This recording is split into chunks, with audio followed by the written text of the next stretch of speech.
नमस्कार दोस्तों आज हम बात करने वाले एक बहुत ही इम्पोर्टेंट एचवीएसी टॉपिक पर ओडीपी एंड जीडब्ल्यूपी। अगर आप एचवीएसी फील्ड में हैं तो आपको यह ज़रूर पता होना चाहिए कि ओडीपी एंड जीडब्ल्यूपी क्या होता है ना दोस्तों। तो आज हम इसी टॉपिक पे बात करने वाले हैं। क्या है कि हम जो भी गैस यूज करते हैं, रेफ्रिजरेंट यूज करते हैं, उसका जो भी हमारा इन्वायरमेंट पे क्या फ़र्क पड़ता है उसी के बारे में हम बात करने वाले हैं। देखिए ये जो हमारा इसमें दिखाई दे रहा होगा आपको, R22 है, 410 है, 134 है, 290 है, R32 है, R410 है ना। ये सब गैस हमारे इन्वायरमेंट पे क्या फ़र्क डालते हैं, क्या इफ़ेक्ट पड़ता है हमारे, उसी के बारे में हम चर्चा करने वाले हैं, है ना। देखिए ओडीपी क्या होता है, नीचे दिखा हुआ ओडीपी का फुल फॉर्म क्या होता है, ओजोन डिप्लेशन पोटेंशियल, है ना। जो हमारा ओजोन का लेयर है उस पर क्या फ़र्क पड़ता है कौन से गैस पे, उसके बारे में इसमें बताया गया है ना। तो सिंपल लैंग्वेज में देखिए क्या क्या ओडीपी बताता है कि कोई भी रिफ्रिजरेंट ओजोन लेयर को कितना डैमेज करता है ना। तो देखिए रेफरेंस गैस होती है CFC11 जिसका ओडीपी 1 माना जाता है। मतलब जितना ज़्यादा ओडीपी उतना ज़्यादा ओजोन लेयर को डैमेज। समझ रहे हैं ना ओडीपी का मतलब पर, मतलब जो हमारा सीधे ऊपर से यूवी रे होते हैं, जो अल्ट्रावायलेट रेज होते हैं, वो डायरेक्ट पृथ्वी पे, अगर हमारा ओजोन परत जो लेयर है अगर वो फट जाएगा तो डायरेक्ट वो जो यूवी रेज हैं वो डायरेक्ट पृथ्वी पे आने लगेंगे। तो उनको नुकसान ना पहुँचे ओजोन को, उस ओजोन लेयर को, उसके लिए हम कौन सा रेफ्रिजरेंट यूज करें कि जो ज़्यादा ओडीपी ना हो, है ना, उसी के बारे में बताया गया। देखिए अब जीडब्ल्यूपी क्या होता है, जीडब्ल्यूपी का मतलब क्या होता है, ग्लोबल वार्मिंग पोटेंशियल। ये क्या होता है, आप किसी भी रेफ्रिजरेंट जहाँ पे यूज होता है या उसका जो भी नेम प्लेट दिया होता है, कोई भी एचबीसी यूनिट है, चिलर यूनिट है, उसमें देखिए लिखा होगा जीडब्ल्यूपी। तो उसका मतलब वो है तो ग्लोबल वार्मिंग पोटेंशियल, मतलब वो उस जो उसमें उस यूनिट में जो यूज किया गया है रेफ्रिजरेंट, वो हमारे ग्लोबल को वार्मिंग पोटेंशियल वो कितना मतलब वो नुकसान पहुंचा सकता है उसके बारे में बताया गया है।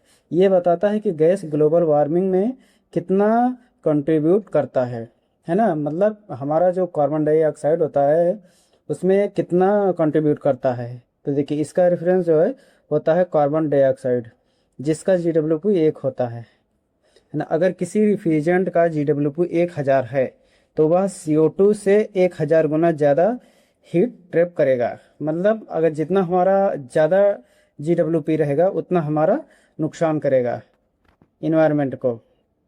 ओडीपी बनाम GWP डिफरेंस क्या क्या है, ओडीपी में ओजोन लेयर डैमेज करता है, GWP ग्लोबल वार्मिंग इफेक्ट करेगा, है ना। याद रख देखिए ODP ozone damage problem, global warming problem. कि R22 जो है वो ओडीपी भी धीरे धीरे बंदी हो रहा है ना।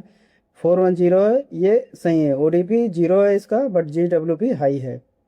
और 290 रेफ्रिजरेंट, ये ओडीपी सही है, GWP very low, best option है 290, है ना। पहले फोकस था ओडीपी पर ओजोन बचाना, अब फोकस है GWP पर ग्लोबल वार्मिंग कम करना।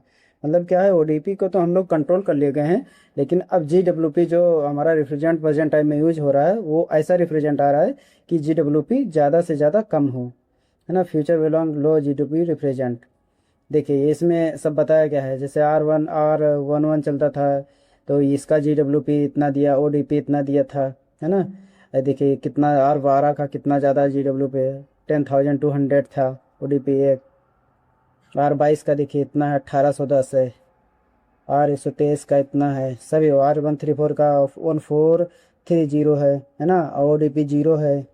और R32 का 675 है, 675 है। और जो है ओडीपी जो है 0 है, ये वेस्ट गैस है R32, है ना। ये देखिए R125 है।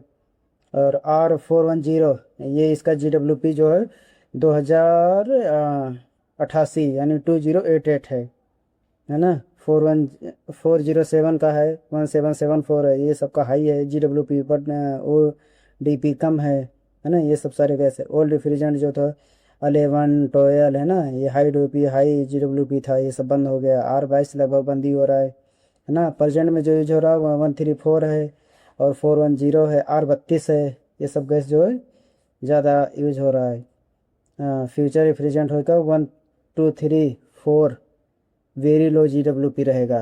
कार्बन डाइऑक्साइड देखो ये NH3 717 प्रोपेन 290 ये बेस्ट इन्वायरमेंटली है।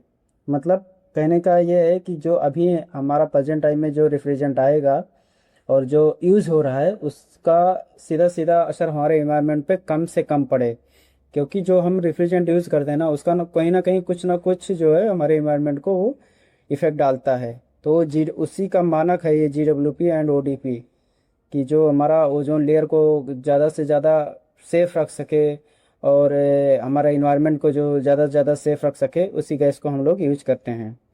तो आई होप आप सब समझ ही गए होंगे कि ODP एंड GWP क्या होता है।